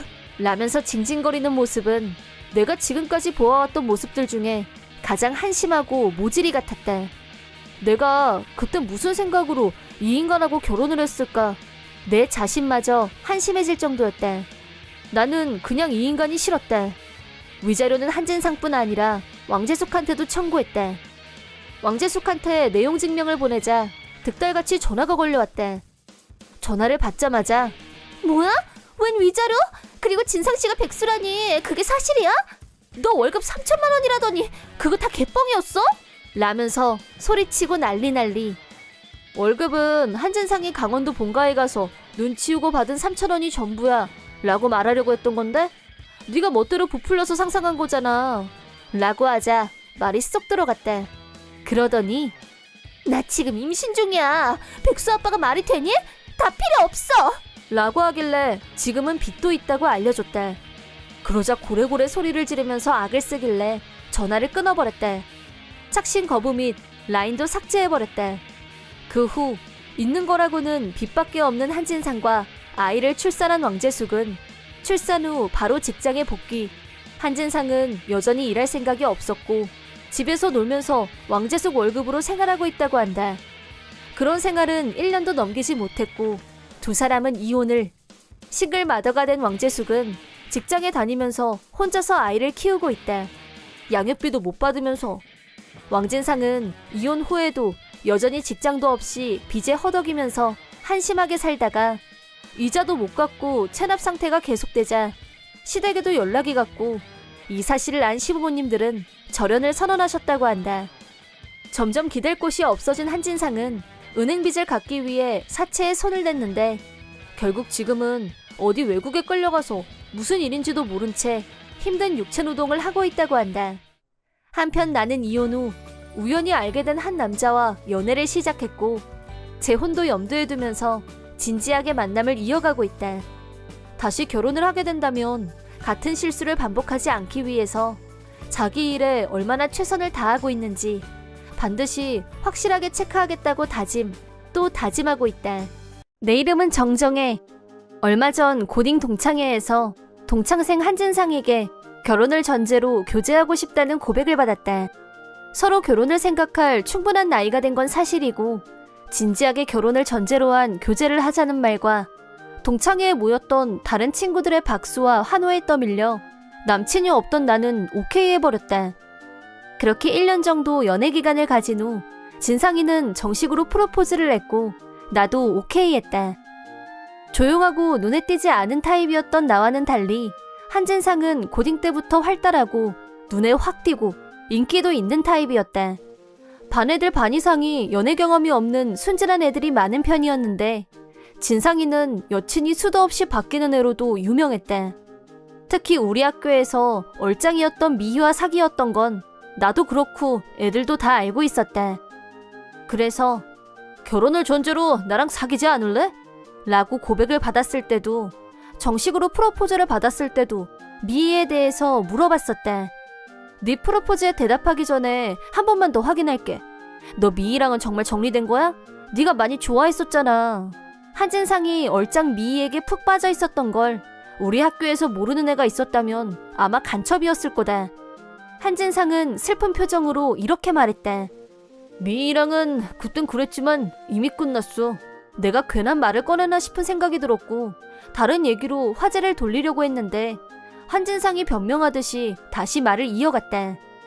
그게 미희가 내가 취직에 실패한 걸 보더니 역시 결혼은 경제적 능력이 있는 남자랑 해야 될 것 같다나 뭐 그러면서 학교 다닐 때야 얼굴 잘생기고 재미는 애면 충분하지만 결혼은 아니라면서 못돼 처먹었지? 남친이 자기 속상했던 얘기를 하길래 나는 그저 장단을 맞춰줬다. 하지만 미희는 멋내기를 좋아하는 아이였고 쇼핑이나 그런데 돈을 많이 쓸 것 같다는 생각이 들었다. 그럼 돈 많은 남자와 결혼하고 싶어하는 건 당연하겠다는 생각도 들었다. 정식으로 프로포즈를 받았을 때 미희에 대한 감정을 깨끗하게 정리했다는 느낌이 들어서 마음이 놓였다. 그게 나의 유일한 걱정이었으니까. 누구 말처럼 한진상은 경제적 능력이 별로인 건 사실이었지만 나한테 없는 장점이 많았다. 경제력이라면 나한테 있었다. 나는 제법 큰 회사에 다니고 있어서 내 월급이면 생활하는데 전혀 어려울 게 없었고 진상이와 함께라면 항상 웃을 수 있을 것 같았다. 결혼식은 아직 한 달이나 남았지만 나는 이미 행복함으로 충만해 있었다. 드디어 결혼식이 일주일 앞으로 다가왔다. 그런데 갑자기 한진상과 연락이 닿질 않았다. 전화를 계속 걸었지만 지금 거신 전화는 전원이 연결되지 않았거나 라는 안내방송만 들렸다. 핸드폰을 꺼놨나? 라고 갸우뚱하면서 조금 있다 다시 걸어봤지만 역시나 마찬가지였다. 일주일 내내 한진상과 한 통의 전화도 문자도 주고받지 못했다. 당연히 당황한 나는 진상이 부모님과 다른 친구들한테 연락을 돌렸다. 하지만 진상이 소식을 아는 사람은 없었다. 극도로 불안한 마음으로 맞이한 결혼식 전날 전화기가 울렸다. 진상이 전화였다. 너랑 결혼 어쩌고 한 거 다 장난이었어. 어? 그렇게 됐어. 결혼은 없었던 걸로 혼자 들떠서 그딴 폭탄 발언을 했대. 뭐래니? 다행이다. 너 별일 없었던 거지. 라는 말이 목에서 막 튀어나오려고 하던 찰나에 한진상의 폭탄 발언으로 입 밖으로 나오기 전에 사라졌대. 너 그게 무슨 말이야? 넌 몇 살이 돼야 분위기 파악을 할래? 정정해. 너 옛날부터 분위기 못 맞추고 혼자 뚱하니 겉돌았잖아. 칙칙하게. 진상아, 한진상이 나한테 이런 식으로 막대하는 건 처음이었대. 너 나한테 갑자기 왜 이래? 그리고 결혼식을 없었던 걸로 하자니. 농담도 아니고 뭐야. 우리 결혼식 내일이야. 나도 폭발했대. 나도 내일인 건 알아. 그래서 전날 밤에 미리 전화를 한 거잖아. 나도 바쁜 시간 쪼갠 거야. 지금 미희랑 신혼여행 계획 짜느라 바쁘거든. 미희? 그 이름이 지금 왜 나와? 헤어졌다고. 그 얘기? 너한테 그거 하나는 진짜 고맙게 생각해. 내가 너랑 사귄다고 할 때도 가만히 있더니 결혼식 날짜 정해졌다니까. 미희 그게 내가 진짜 사랑하는 사람은 진상이 너뿐이야 이러면서 그러더니 혼자서 주저리 미희 얘기를 믿을 수가 없었대. 결혼식 전날 결혼식을 불과 몇 시간 남기고 신부한테 신랑이 전 여친과 다시 화해한 경위를 신이 나서 떠들어대고 있었대. 나는 반문했대. 어떻게 그럴 수가 있어? 설마 너 내가 너랑 진짜 결혼할 줄 알았던 거? 그건 좀 아니지. 난 다 계획이 있었어. 미희가 다시 정신 차리고 나한테 오게 만들려고 잠시 너를 이용했다는 거. 그래, 솔직히 시인한다. 이제 다 이해됐지? 그럼 내일 일은 네가 알아서 취소해. 이만 끊는다. 뭐? 아직 아무것도 정리가 안 된 나를 버려두고 전화는 끊어졌대. 그렇지만 반사적으로 다시 전화기를 들었대. 부모님, 친척들, 친구들, 지인들에게 전화를 내일 결혼식을 취소해야 될 것 같아 라고 설명해야 했대. 물론 하나같이 다들 이유가 뭐냐고 물었고 한진상이 한 말을 있는 그대로 전달했대. 결혼식장에도 식을 취소해달라고 연락했대. 다음날 나는 혼자서 친척 친구들을 찾아다니며 직접 사과를 했대. 모두들 입을 모아서 나한테 무슨 일이 있으면 무조건 네 편이다 라면서 힘내라고 하셨고 위로와 격려를 아끼지 않았다. 한진상의 부모님도 나한테 무릎 꿇고 사과하셨다. 결혼식 당일 캔슬이었기 때문에 계약금 3,500만 원, 전액이 캔슬 수수료로 들어갔다. 하객분들 모두에게 사과를 한 후 흥신소를 찾아갔고 한진상의 불륜 행태에 대한 조사를 부탁했다. 다음은 변호사를 만나서 한진상과 간미희에게 위자료 3천만 원을 청구하기로 했다. 물론 한진상에게는 결혼식 취소 수수료 3,500만 원도 함께 청구했다. 필요한 모든 준비를 마친 후 한진상과 간미희가 살고 있다는 아파트로 향했다. 아파트에 도착하자 현관문 밖까지 두 사람이 큰 소리로 웃고 있는 소리가 들렸다. 두 사람은 안에서 결혼식 전날 결혼식 취소야 라고 했을 때 내가 얼마나 멘붕이 와서 놀라 자빠졌는지 얘기하면서 폭소를 터뜨리고 있었대. 한진상이 나한테 취소하자는 전화를 걸고 있을 때 간미희도 옆에서 같이 듣고 있었던 게 분명했대. 초인종을 누르자 두 사람이 같이 나왔다. 여전히 얼굴에 웃음기를 머금고 나를 보는 두 사람. 조금의 미안함조차 읽어지지 않았다. 얼마 안 있으면 내용 증명이 도착하겠지만 먼저 말해둘게. 한진상, 너한테는 위자료 3천만 원하고 결혼식 캔슬 수수료 3,500만 원, 합쳐서 6,500만 원을 변호사를 통해서 청구했어. 그리고 간미, 너한테도 위자료 3천만 원 청구했어. 두 사람은 수천만 원이란 돈에 놀랐는지 멘붕이 온 표정이었다. 야, 결혼식을 한 것도 아닌데 무슨 돈이 그렇게 많이 들어가? 한진상이 소리를 질렀다. 넌 그런 것도 모르니? 하긴 그때그때 기분에 따라서 사는 너 같은 애들은 모를 수도 있겠다만 당일 캔슬이 들어오면 결혼식장 입장에선 대단한 민폐야. 캔슬 수수료가 필요한 건 당연한 일이고 캔슬 이유가 네가 결혼을 장난삼아서 벌여서니까 당연히 네가 혼자 부담해야 될 책임과 의무가 있고. 이번엔 간미희가 화를 냈다. 대박 황당하네. 이건 너네들이 결혼하려다가 쪽난 거니까 니들 둘 문제인데 왜 상관없는 나한테까지 이래? 넌 이 상황에서 네가 상관없는 사람이란 말이 나오니? 니들 둘 안에서 웃고 떠드는 소리 여기까지 다 들리더라? 너도 약혼녀가 있다는 거, 결혼식이 코앞이라는 거 다 알고 있었잖아. 아니, 너무 잘 알기 때문에 한진상하고 화해한 거 아니니? 그래서 그게 뭐 어쨌단 건데? 그게 왜 문제야? 걔 황당이네 진짜. 누가 아니래. 네가 지금 불행하다고 막 던지는데 네가 이런다고 내가 너한테 다시 갈 것도 아니고 우리 사이 절대 못 갈라나. 너 완전 유치해. 분위기 파악 못하고 목소리만 키우는 두 사람에게 위자료 청구에 불만이 있으면 법정에서 옳고 그름 가리면 되잖아. 내가 강수를 두자 두 사람은 그제야 입을 다물고 놀란 눈으로 나를 봤다. 본인들한테 불리하다는 것 정도는 아는 것 같았다. 한진상과 감미희의 장난질로 인해 피해자가 생겼다는 사실은 우리를 알고 있는 사람들 사이에 순식간에 소문이 퍼졌다. 한진상과 감미희 부모님까지도 이 황당한 사건으로 인해 고개를 제대로 못 들고 다니셨고 누가 욕해도 자기 자식 편을 들지 않았다. 한진상과 감미희 가족이며 친구, 지인들한테 항의 전화가 빗발쳤고 심지어 집까지 찾아와서 혼을 내고 가는 사람도 있다고 한다. 며칠 사이 초췌해진 두 사람은 나한테 찾아와서 잘못했다고 무릎을 꿇었다.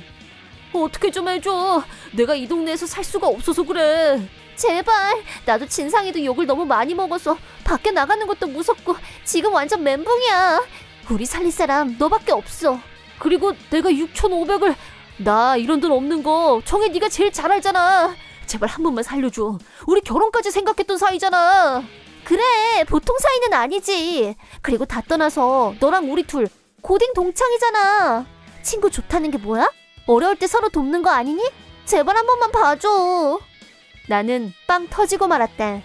번지수 잘못 찾았어. 이럴 땐 돈을 빌릴 수 있는 곳에 찾아갔어야지. 대출이라도 해서 지불하면 끝나는 건데? 라고 한진상 흉내를 내면서 가볍게 받아쳤다. 두 사람은 풀이 죽은 모습으로 아무 소득 없이 돌아갔다. 학교 다닐 때처럼 자기들만 생각하고 사회적 책임에 대해서 전혀 고려하지 않았던 두 사람은 현재 알바를 하면서 살고 있다. 마치 고딩 때처럼 말이다. 사이다 무비튼.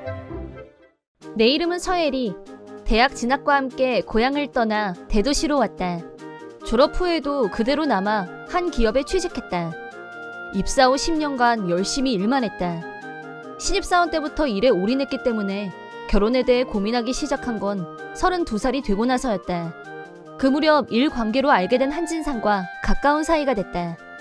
그 남자도 미혼이었고 나이도 비슷했다. 정식으로 대시받고 본격 연애가 시작됐다.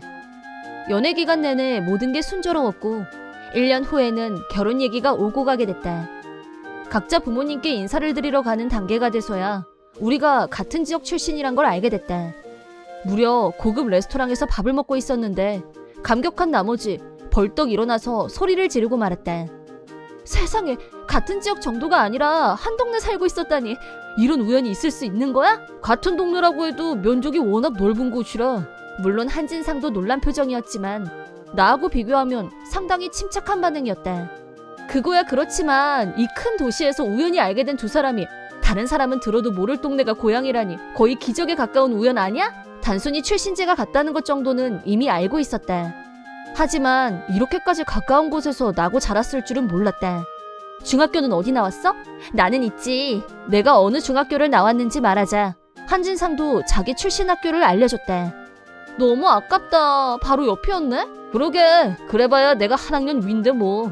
중학교를 거쳐 다음은 고등학교. 역시 고등학교도 가까운 곳이었다. 고향 떠난 지 10년도 더 넘었네. 시간이 지난 만큼 중고등학교를 거치면서 겪었던 상처, 트라우마도 많이 극복됐다. 그래서 결혼할 생각을 할 수 있었던 것 같다. 당시에 나는 악질 스토커에 시달리면서 고통받았었다. 방과 후 혼자서 집에 갈 때면 꼭이라고 해도 좋을 만큼 항상 누가 뒤를 따라왔다. 그걸로 끝이 아니라 끔찍한 내용의 편지가 우편함에 들어있기도 했다. 나는 항상 너만 보고 있어 라던가 우리가 만난 건 운명이야, 아이는 둘만 낳자 등등 구역질 나오는 편지들 때문에 소름 끼쳤던 기억이 여전히 남아있다. 중학교 2학년 때부터 고등학교 3학년 때까지 스토킹은 5년이나 지속됐다. 내 외모가 연예인급도 아니고 진짜 이상한 남자다. 며칠 저러다 말겠지 했었는데 스토커는 아주 끈질긴 놈이었다. 부탁이에요. 그만 좀 해요, 제발. 그렇게 말하고 머리를 숙인 적도 있었다. 하지만 징그럽고 소름 돋는 스토커는 미행도 편지도 절대 멈추지 않았다. 스토커의 인상은 누가 봐도 피하고 싶을 것 같은 음침한 느낌이었다. 나이는 나보다 한두 살 위로 보였지만 살집이 있었고 얼굴엔 개기름이 흘렀다. 스토커가 두꺼운 뿔테 안경을 끼고 있었고 늘 고개를 숙이고 있었기 때문에 얼굴 생김새는 확실히 기억나지 않는다. 그보다는 눈도 마주치기 무서워서 내가 그 남자 얼굴을 똑바로 본 적이 거의 없었다. 고등학교 때 스토커만 피해 다니는 게 너무 싫어서 남친을 만들었었다. 나름 스토커 대책 중 하나였다. 하지만 나한테 남친이 생기자 스토커는 질투를 넘어 광기를 보이기 시작했다. 뒤를 따라오면서 의미를 알 수 없는 말을 계속 중얼거리면서 공포감을 조성했다. 남친이 나서서 겁을 줬지만 효과는 전혀 기대할 수 없었다. 결국 견디다 못한 남친이 결별을 선언했다. 부모님, 선생님께도 상의했지만 내 고민을 진지하게 받아준 사람은 없었다. 스토커의 나이가 나하고 비슷한 학생이었다는 점 때문이었다. 어른들 눈에는 순정파 소년의 치열한 짝사랑 정도로 보였던 모양이다. 그쪽한테 편지를 몇십 통 받았지만 도저히 사귀고 싶은 마음이 생기지 않아요. 제 뒤따라오는 거 제발 그만 좀 해요. 무섭단 말이에요. 용기를 내서 솔직한 심정을 토로한 적도 있었지만 스토커범이 자기 행동을 반성하는 일은 없었다. 스토커 때문에 5년간 고통받으면서 청소년기를 보낸 나는 남성 공포증이 생겼다. 그런 이유로 대학을 다니고 직장을 다니는 긴 시간 동안 연애는 한 번도 하지 않았다. 하지만 30을 넘어서면서 트라우마도 줄어들었다.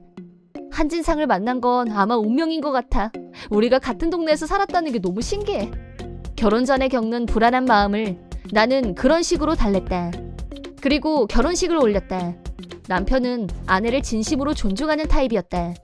신혼이라서 그런 건지 내가 잠깐 뭘 사러 나가는 것도 다 따라 나와서 도와줬고 특히 물건을 절대 내가 들게 하는 법이 없었다.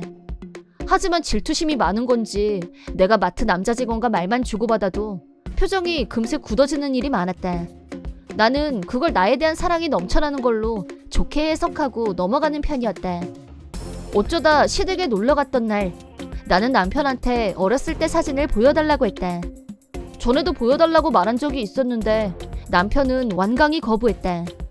과거 사진을 절대 보여주려고 하지 않는 남편에 대해 약간의 의구심이 생긴 건 어쩔 수 없는 일이었다. 내가 전에도 말했잖아. 나 중고등학교 다닐 때 좀 놀았었다고. 머리도 튀는 색깔로 염색하고 난리였어. 다 과거 일인데 뭐. 나는 당신이 불량 청소년이었어도 괜찮아. 아니, 내가 워낙 반항기가 유난스러워서 누가 찍어준 사진 자체가 없어. 설마 평생 사춘기였어? 나한테 자기 핸드폰에 있는 사진 보여준 적도 없잖아. 근데 진짜 한 장도 없어? 우리가 그런 대화를 주고받는 사이 시어머니가 웃으면서 우리한테 오셨다. 설마 그럴 리가 있겠니? 중고등학교 다닐 때 사진도 여기 이렇게 많이 있는데? 시어머니가 남편 앨범을 펼쳐 보였다. 노랑머리 불량 소녀는 어디에도 없었다. 시부모님과 같이 찍은 사진 속의 남편은 오히려 개성이라고는 없는 밋밋한 아이였다. 답답해 보이는 두꺼운 뿔테 안경을 낀 약간 비만형의 소년. 헉, 뭐지? 왜 스토커가 시부모님과 같이 사진을 찍었어? 시어머니가 보여준 남편의 앨범을 보다가 정신을 잃을 뻔했다. 머릿속이 하얘졌다. 시어머니는 사진을 보여주며 남편의 어린 시절 이야기를 신이 나서 떠들었지만 내 귀엔 하나도 들리지 않았다. 남편의 실체는 상상 불가. 사실은 나를 괴롭혔던 스토커였다. 그런 사람이 나한테 접근해서 버젓이 내 남편이 되어 있다니 제정신이 아닌 게 분명했다. 나는 공포로 온몸이 떨렸다. 남편과 우리 집으로 돌아왔다. 나는 최악의 공포심을 누르고 남편에게 물었다. 솔직하게 말해줘. 당신 사실은 내 스토커였어? 남편은 말이 없었다. 말없이 고개를 숙인 모습이 내 뇌리 속에 남아있는 그 스토커의 모습과 겹쳐졌다. 하지만 현재 남편은 뚱뚱하지도 않았고 안경도 쓰고 있지 않았다. 아마 사회인이 된 뒤로 살이 빠진 거겠지. 안경은 콘택트 렌즈로 바꾼 걸 테고. 대답해봐. 우리 서로 30이 넘어서 회사 일 때문에 만난 사이 맞는 거지? 그때 당신 분명히 나한테 그랬잖아. 처음 뵙겠습니다 라고. 남편은 아무 말도 하지 않기로 작정한 사람 같았다. 그럴수록 나는 남편이 스토커라고 확신했다. 당장 대답해. 대답 못하겠으면 당장 이혼이야. 남편이 드디어 말문을 열었다. 솔직히 나는 예리 네가 뭐 때문에 이렇게 흥분하는지 이해를 못하겠어. 지금까지 내 얘기 뭘로 들었어? 당신이 나를 속여서 결혼한 거라고. 함부로 비하하지 마. 너 나한테 한 번도 혹시 제 스토커 아니었어요? 라고 물어본 적 있어? 안 물어보니까 대답을 안 했을 뿐이야. 빠져나가려고 하지 마. 그거 말고도 거짓말한 거 더 있어. 처음 만났다고 한 것도 사진 없다고 한 것도 거짓말이었잖아. 내가 중고등학교 때 겪었던 일 때문에 트라우마가 생겼다고 했을 때 대체 속으로 무슨 생각했어? 속으로 비웃었다. 그렇게 말할 거라고 예상했었다. 하지만 남편의 반응은 내가 생각한 것과는 차원이 다른 세상에 가 있었다. 너도 그동안 나를 잊지 못하고 있었다는 걸 알고 내심 기뻤어. 10년도 넘었는데 아직까지 기억하고 있다니 역시 운명이란 걸 깨달았어. 남편은 흥분한 모습이었고 묻지도 않은 얘기를 줄줄이 꺼냈다. 중학교 때 나한테 첫눈에 반했었다는 얘기. 그때 운명을 감지했고 반드시 내 여자로 만들겠다고 결심했었단 얘기. 사회인이 된 후에도 나에 대한 정보를 수집했고 일로 만나게 된 것도 우연이 아니었단 얘기까지. 지난 10수년간 어떻게 가해자가 됐는지 떠드는 남편. 현기증이 일었다. 내가 전혀 모르는 순간에도 스토커 행위가 이어졌었다는 사실에 공포심을 느꼈다. 대학 진학과 함께 도시로 올 때 스토커와도 끝났다고 생각하고 있었는데 이혼해. 평생 너 하나만 바라본 남자의 순정을 짓밟겠다는 거야? 용서 못해! 당신은 스토커였던 때나 지금이나 본질이 하나도 변한 게 없어. 자기 입장에서 자기한테 편리한 대로만 생각하잖아. 전부 너를 위해서였어. 너를 위해서 노력해서 여기까지 왔다고. 그건 억지야. 모든 게 당신 자신을 위한 거에 불과해. 내 모든 세포가 당신을 거부해. 이혼할 거야. 이혼이 성립됐다. 전 남편은 다시 스토커로 돌아왔다. 나는 변호사, 경찰을 찾아갔다. 악질적이란 이유로 전 남편이 체포됐다. 전 남편은 난 전처럼 널 뒤에서 지켜준 것뿐이야 라고 주장했지만 명명백백한 스토커 행위였다. 미성년이었던 중학생과 30이 넘은 성인 남자. 경찰에서의 대응이 달라지는 건 당연한 결과였다. 이번 영상은 어떠셨나요? 재밌게 보셨다면 구독, 좋아요에 댓글까지 달아주시면 감사하겠습니다. 그럼 다음 영상에서 만나요.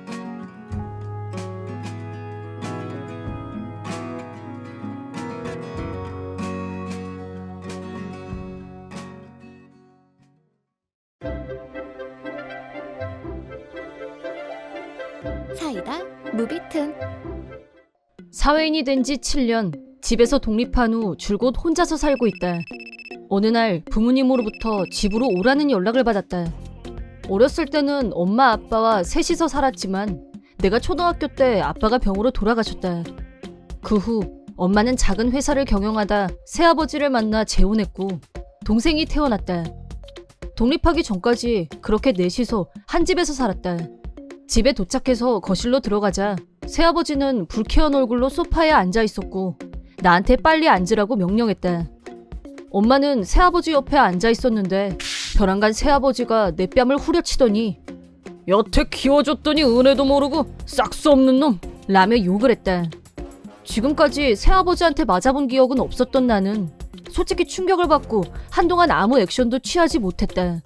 새아버지는 흥분을 가라앉히지 못한 채 나는 원래부터 너를 자식으로 받아들이고 싶지 않았어. 키우면서 한 번도 정이 간 적도 없고 단지 나는 네 아버지 사망보험이 있어서 양육비는 걱정할 필요 없다고 해서 걷었던 것뿐이야. 라면서 난데없이 과거사를 꺼냈다. 무늬만 가족이었을 뿐 나도 새아버지와 2살 아래인 동생에게 특별한 감정이 없긴 마찬가지였다. 새아버지 말대로 귀여움을 받아본 기억도 없고 항상 동생과 차별 대우를 받았던 기억뿐이다. 하지만 난데없는 새아버지의 과거사 소환과 폭언은 당황스러운 그 잡채였다. 내 표정이 경직되어 가는 걸 아는지 모르는지 새아버지는 점점 더 흥분했다. 예전부터 나는 눈밖의 자식이었고 자식은 동생 하나면 충분하다면서 확실한 차별 발언과 함께 아예 절연하자고 독하게 나오는 태도에 정신이 어지러울 지경이었다. 대체 나를 왜 불렀는지 아직 그 이유도 듣지 못한 상황에서 자기 내키는 대로 두서없이 절연 선언을 지르는 막가파 행동은 심히 난감했다. 그래도 조금은 의지했던 어머니였지만 새아버지가 떠드는 내내 나하고 눈도 마주치지 않으려고 했다. 어머니의 태도를 통해 어머니의 생각을 짐작할 수 있었다. 결론적으로는 나보단 남편을 선택하겠다는 의지 표현 아니었을까? 아버지가 돌아가신 후 유일한 혈육은 어머니뿐이었는데 그 어머니조차 내 편이 아니라는 외로움이 훅 들어온 순간 내게 이 가족은 아무 의미가 없다는 확신이 들었다. 결혼하자는데 못할 것도 없다는 생각이 들었지만 왜 나더러 오라고 했는지 그 이유만큼은 알아야겠다고 물었다. 그러자 새아버지는 나한테 편지 한 장을 내밀었다. 형편이 어려우니까 500만 원 송금하라고 다짜고짜 이렇게 편지 보냈잖아. 내 친자식도 아닌데 너한테 이런 돈을 줄 이유는 어디에도 없어. 그 편지에는 친절하게 내 통장 번호가 적혀 있었지만 그 통장은 이 지역 은행 거여서 몇 년째 방치해둔 거였고 도장이랑 같이 집안에 처박아둔 거였다. 게다가 새아버지가 들고 있던 편지 봉투를 살펴봤더니 받는 사람 주소에는 본가 주소가 적혀 있긴 했지만 보내는 사람 주소는 없고 보낸 사람의 내 이름이 쓰여 있을 뿐이었다. 보낸 사람 주소도 없는 편지라는 게 의심스럽고 전화 놔두고 굳이 편지를? 라는 의심을 할 만도 한데 어쩜 이렇게 생각이 짧은 건지. 새아버지는 봉투에 내 이름이 쓰여 있는 걸 본 순간 바로 흥분했을 거다. 제가 왜 돈을 보내달라고 하겠어요? 오히려 내가 매달 이 집에 100만 원씩 보내고 있는데 내가 그렇게 말하자 두 사람은 뭐라고? 하면서 깜놀. 웬 자다가 봉창이냐 하는 뜨악한 표정을 지었다. 그래서 나는 내가 예전에 받았던 편지 내용을 알려줬다. 내가 받은 편지에는 새아버지가 생활비가 모자라니 매달 100만 원씩 송금을 부탁한다는 내용과 함께 새아버지의 계좌번호가 적혀 있었다고 알려줬다. 덧붙여서 걱정 끼치고 싶지 않으니까 엄마한테는 비밀로 해달라는 당부도 있었다는 사실도. 혹시 엄마가 알게 되면 곤란하니까 전화나 편지는 하지 말아달라고 했기 때문에 나는 지난 2년 동안 그동안 길러주신 은혜를 갚는다는 마음으로 편지에 적혀있던 새아버지 계좌에 꼬박꼬박 송금해왔다고 말해줬다. 그러자 새아버지는 진심 당황해하면서 자기는 그런 돈을 받은 기억이 없다고 했다. 그렇다면 본가 우편함에 편지를 넣은 것도 나한테 편지를 보낸 사람도 동생이 분명했다.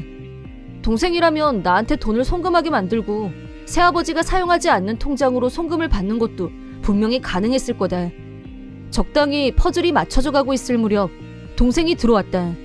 내가 와 있는 걸 보더니 깜짝 놀란 것 같았다. 형, 오래간만이야. 갑자기 집엔 웬일이야? 라고 묻길래 내가 온 이유는 새아버지가 나한테 500만 원이나 되는 거금을 줄 수 없다는 말을 하려고 불러서라고 알려줬다. 그러자 새아버지가 너 아니지? 일하고 너는 아무 상관없는 거 맞지? 라며 확인하려고 했지만 내가 눈을 부릅뜨고 지켜보자 동생은 입도 뻥끗 못했다. 땀만 뻘뻘 흘리면서 입을 다물고 있길래 너도 모르는 일이면 사기죄로 경찰에 연락해서 조사해달라고 할 거야 라고 하자 전모를 실토했다. 그러자 심각한 도박 중독증이라는 실태가 동생의 자백을 통해 드러났다. 경마부터 파친코까지 온갖 도박에 다 손을 대면서 거액의 빚을 지게 되고 말았다는 거였다. 결국 자기 월급만으로는 생활할 수 없는 지경이 되었고 아버지 이름을 사칭해서 나한테 송금하라고 한 거라고 했다. 그렇게 나한테 쉽게 돈을 받아내는데 맛을 들린 동생은 자기 아버지한테도 같은 방법을 써서 돈을 받아내려고 수작을 부렸던 모양인데 안타깝게도 새아버지가 나를 아주 싫어한다는 점을 간과한 탓에 내가 불려오게 됐고 일이 틀어지게 되고 말았다. 동생은 바로 돌려줄 생각이었다는 둥 어쩌다 보니 빚이 좀 늘어났다는 둥 핑계를 댔지만 그 정도로 넘어갈 일이 아니었다. 내가 지금까지 동생한테 모르고 보냈던 돈은 물론 별도로 정신적 피해 보상에 대한 위자료를 청구하겠다고 하자 얼굴이 파랗게 질렸다. 그러자 새아버지가 무슨 위자료까지? 우리가 남이니? 가족끼리. 동생이 힘든 상황이면 형이 나서서 도와주는 게 인지상정이지. 한 번만 용서해주라 라면서 갑자기 나를 가족 취급했지만 가볍게 비웃어줬다. 벌써 잊으셨나봐요? 저는 당신들하고 남남이라면서요. 상관없는 남한테 멀쩡한 돈을 같이 당했는데 가만히 있을 정도로 제가 허당으로 보이세요? 새아버지는 방금 전에 자기가 한 말이 부메랑이 되어 돌아오자 얼굴에서 핏기가 가셨다. 한 가지 더 새아버지에게 새로운 뉴스를 알려줬다. 최근 나는 내 실력을 높이 평가해준 대기업에 스카우트 되었고 새롭게 프로젝트를 시작했는데 마침 새아버지가 경영하고 있는 회사와 협약을 할지 말지에 대해 사내에서 협의 중에 있었다. 회의 중에 새아버지의 회사 이름이 등장하리라고는 꿈에도 생각 못했었는데 후보에 오른 3군데 중 한 곳을 선택할 예정이었고 이번 일이 아니었다면 새아버지 회사의 평점을 높게 쳐줄 생각도 하고 있었다. 하지만 내가 굳이 그럴 필요가 있을까? 어차피 남인데. 그 얘기를 들은 새아버지는 바로 나한테 무릎을 꿇더니 미안하다. 이렇게 빌 테니 용서해줄 순 없겠니? 연끈 짜는 말도 없던 걸로 할게. 좋은 게 좋은 거라고 우리 회사도 좀 살펴주고 어? 이번 계약이 우리 회사한테는 목숨줄이 달린 문제야. 꼭 입찰에 성공해야만 해. 내가 이렇게 부탁하마. 네 동생이 한 짓도 내가 다 사과할게. 라면서 동생까지 억지로 무릎을 꿇린 후 나한테 애걸했다. 애쓰지 마세요. 어차피 엎질러진 물. 저도 이런 가족은 없어도 될 것 같다는 생각이 드네요. 각자 도생하는 걸로. 라고 하고 자리에서 일어났다. 마지막에는 엄마까지 달려들어서 울며불며 도와달라고 하고 동생은 용서해달라고 빌고 새아버지는 우리 회사는 제발 하면서 바짓가랑이를 자꾸 늘어지고 대환장이 벌어졌지만 깨끗하게 손절하고 돌아왔다. 그 후 나는 동료들과 함께 엄정한 심사에 착수. 협의한 결과 새아버지 회사가 선정되는 일은 없었다. 그 결과 새아버지 회사는 정말로 존립위기를 맞이했고 얼마 안 있어 도산했다는 말을 소문으로 들었다. 동생은 동생대로 도박빚이 억대로 늘어나면서 자기 파산을 신고하는 지경에 이르렀다. 그리고 얼마 후 세 사람이 살고 있던 집도 저당 잡히는 바람에 세 사람은 허름한 아파트로 이사를 가게 되고 말았다고 한다. 새아버지는 이미 나이도 있고 사장까지 했던 사람이 어떻게 알바를 하겠냐며 자존심만 세우느라 직장도 못 구하고 동생은 자기 파산한 사실이 회사에 알려지면서 사람들한테 손가락질 받자 정신적으로 문제가 생겨서 자진 퇴사. 어머니는 울면서 우리 좀 살려달라. 네 아파트에서 가족이 다 같이 살 순 없겠니? 어쩌고 하면서 잠꼬대 같은 소리를 늘어놓는데 더 이상 가족이 아니라며 절연을 하자고 한 건 어머님 남편입니다.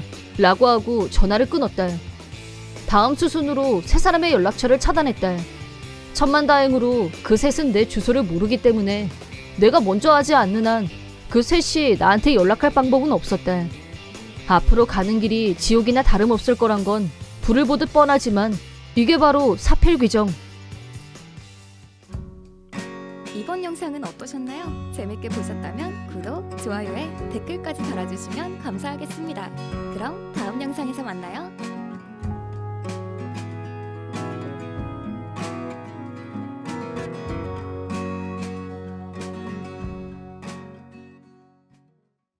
내 이름은 한나이. 지극히 평범한 대학생이다. 아웃도어 동아리에 들어간 나는 항상 활동적인 친구들에게 둘러싸여 있었고 즐거운 대학 생활을 보내고 있다. 하지만 내가 이렇게 알찬 하루하루를 보내게 된 건 대학에 들어온 이후에나 가능했다. 고등학교 때는 지금과는 정반대의 생활을 했었다. 친구도 별로 없었고 반에서는 거의 외톨이로 지냈었는데 내가 그렇게 된 데에는 고등학교 동창인 왕재숙에게 원인이 있었다. 왕재숙과는 특별히 친한 사이도 아니었는데 1학년 때 어느 날 백화점에서 아이 쇼핑을 하고 있다가 왕재숙과 마주치게 됐다. 왕재숙은 내가 자기를 보고 있는 걸 모르는 것 같았고 잠시 기다리고 있었는데 계산도 하지 않은 채 액세서리를 주머니에 넣고 그대로 가버렸다. 그걸 본 나는 그냥 넘어갈 수 없었고 달려가서 왕재숙을 붙잡고 말을 걸었다. 너 방금 액세서리 그냥 주머니에 넣었지? 뭐? 이리 줘! 나는 억지로 주머니에 손을 넣었고 역시나 액세서리가 주머니에서 나왔다. 제발 부탁이야. 아무한테도 말하지 마. 어? 금방이라도 울 것 같은 얼굴로 사정을 하길래 원래 있던 자리에 액세서리를 돌려놓고 2번 다시 이런 짓을 안 한다고 하면 아무한테도 말하지 않겠다고 약속했다. 그런데 그 다음날 백화점에서 물건을 훔친 학생이 있다면서 학교 분위기가 소란스러웠다. 알고 보니 백화점 직원이 물건을 훔치는 순간을 목격한 모양이었다. 들켰으면 자기가 한 일에 책임을 져야겠지? 하고 조용히 있었는데 선생님이 나를 호명하면서 지도실로 오라고 했다. 지도실로 가자 선생님과 왕재숙이 앉아 있었는데 내가 들어가자 왕재숙이 어이없게도 이렇게 말했다. 어제 백화점에 물건을 훔친 사람은 한나이예요. 제가 제 눈으로 똑똑히 봤어요. 아니에요. 선생님 아니에요. 제가 그런 거 아니에요. 나는 필사적으로 아니라고 항변했지만 선생님이 나더러 같이 직접 백화점으로 가자고 했다. 천만다행으로 백화점 직원이 범인은 내가 아니라고 증언해준 덕분에 누명을 벗을 수 있었다. 나는 선생님께 어제 내가 본 일을 사실대로 말씀드렸다. 하지만 왕재숙 아빠가 육성의 회장이란 이유로 선생님은 내 증언을 없었던 일로 치부했고 왕재숙은 아무런 처벌도 받지 않았다. 그 후 왕재숙은 내가 물건을 훔쳤다는 가짜 소문을 사방에 내고 다녔고 나는 모든 아이들이 기피하는 대상이 됐다. 그렇게 인간불신으로 가득 찼던 고교 3년 동안 아이들 속에서 소외된 채 외로운 학창 시절을 보냈다. 하지만 대학에 들어간 후로는 고교 시절과는 완전히 딴판으로 좋은 친구들을 만나게 됐고 더 이상 나를 좀도둑 취급하는 친구는 단 한 명도 없었다. 성적이 우수한 나를 능력자로 인정해주는 친구들이 대부분이었다. 그중 한 친구의 추천으로 아웃도어 동아리에 들어가게 됐는데 덕분에 캠퍼스 라이프를 더욱 알차게 보낼 수 있었다.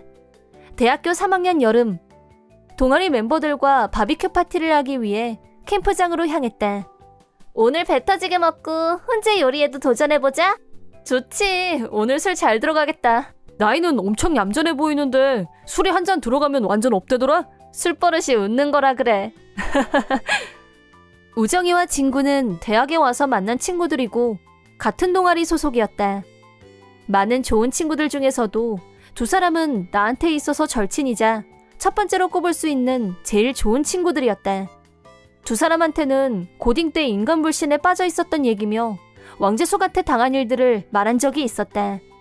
그때 두 사람은 자기가 당한 것처럼 분노했고 덕분에 나는 오랫동안 갇혀있던 곳에서 빠져나온 기분이 들었었다. 바비큐 파티가 시작되고 술도 마시면서 분위기가 무르익어가고 있을 때 바로 옆에 텐트를 치고 있던 여자애들 5명이 갑자기 우리 쪽으로 왔다. 죄송한데요. 저희가 수출 깜빡했거든요. 불 같이 쓰면서 같이 구워 먹으면 안 될까요? 저희도 먹을 거 많아요. 비슷한 나이로 보이는 여자애들이 먹지도 못하고 있다는데 우리는 흔쾌히 제안을 받아들였다. 한나이? 왕재수, 네가 여긴 어떻게... 나도 친구들하고 바비큐 하러 왔지. 오래간만이다. 너 분위기가 좀 달라진 것 같다. 그런가? 생각지도 못했던 왕재수과의 재회에 당황하고 있을 때 내 분위기가 좀 이상하다고 느낀 우정이는 그런 나를 걱정스러운 얼굴로 바라보고 있었다. 나야, 왕재숙이라는 애 너한테 누명 씌웠던 애 맞지? 어떻게 이런 데서 다시 만날 수가 있는지. 어쩔 수 없이 처음 보는 여자애들과 같이 바비큐 파티를 하게 됐는데 술에 취한 왕재숙이 고딩 때 얘기를 하기 시작했다. 그나저나 하마터면 못 알아볼 뻔. 나이 너 고딩 때는 완전 칙칙하고 친구도 없고 왕따였잖아. 변해도 너무 변했다. 대학 들어오고 나서 좋은 친구들을 많이 만나서 그래. 다 친구들 덕분이지 뭐. 그랬구나. 진짜 눈에 안 띄는 스타일이었는데 지금은 좀 밝아 보인다. 고딩 때는 너 좋다는 애 한 명도 없었는데 너 혹시 남친도 있냐? 남친 없는데? 역시 인기는 예나 지금이나 없구만. 그건 아닌 것 같은데 나이 괜찮다고 하는 애들 엄청 많아. 그래? 그럼 네가 나이 남친하면 되겠네. 나이는 연애도 안 해봤을 텐데 첫 남친이면 상당히 부담되겠지만 재수가 적당히 좀 갖고 놀아. 내가 도와주려고 하는 거잖아. 그냥 둘이 사겨. 나이 괜찮다는 다른 남자 나타나기 전에. 진구가 아무 말도 못하고 재숙이한테 쩔쩔매는 모습을 보고 있자니 너무 우울했고 그 자리에 있기가 불편해서 그만 자리를 피하고 말았다.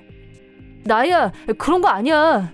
강가에 혼자 앉아서 생각에 잠기자 고딩 때 힘들었던 기억이 다시 떠올랐고 눈물이 났다. 그때 진구가 저쪽에서 나한테 뛰어오는 게 보였다.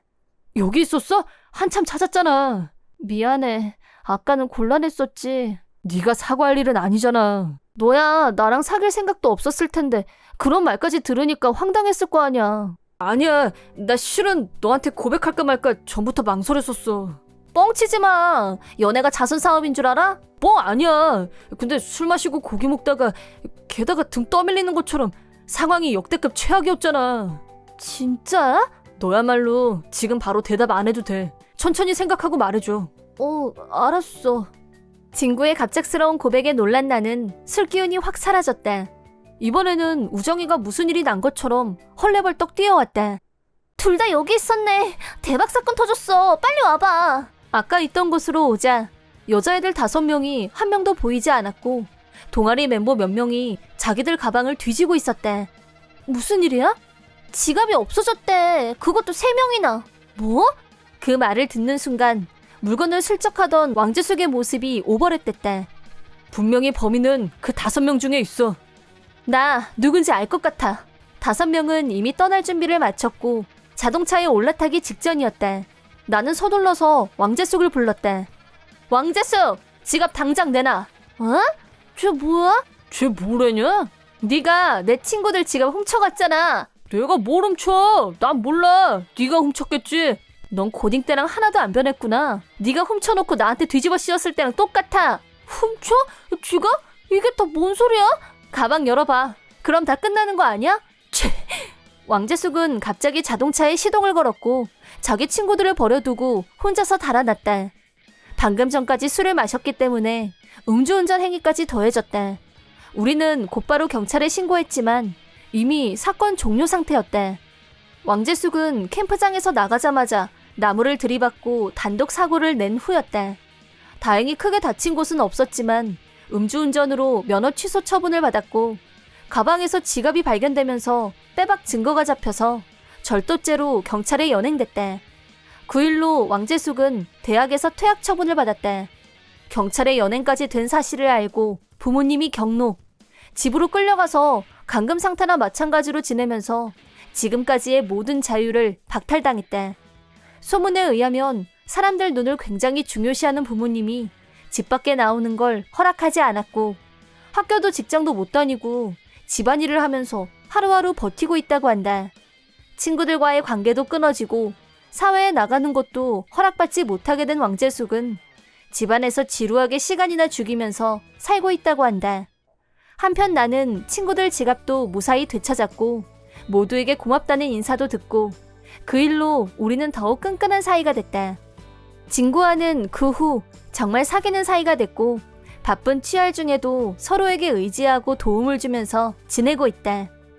왕재숙과의 재회는 결과적으로 나한테 플러스 요인이 된 셈이 됐고 지나간 일에 연연하지 말고 내 옆에 있는 소중한 사람들과 카르페 디엠, 지금을 즐기리라 다짐해본다. 내 이름은 박세봄. 현재 모 대학 2학년에 재학 중이다. 내 성격은 신중한 편이랄까? 조용한 타입이었고 남들 앞에서 튀는 걸 좋아하지 않았기 때문에 대학생활도 조용히 보내고 있었다.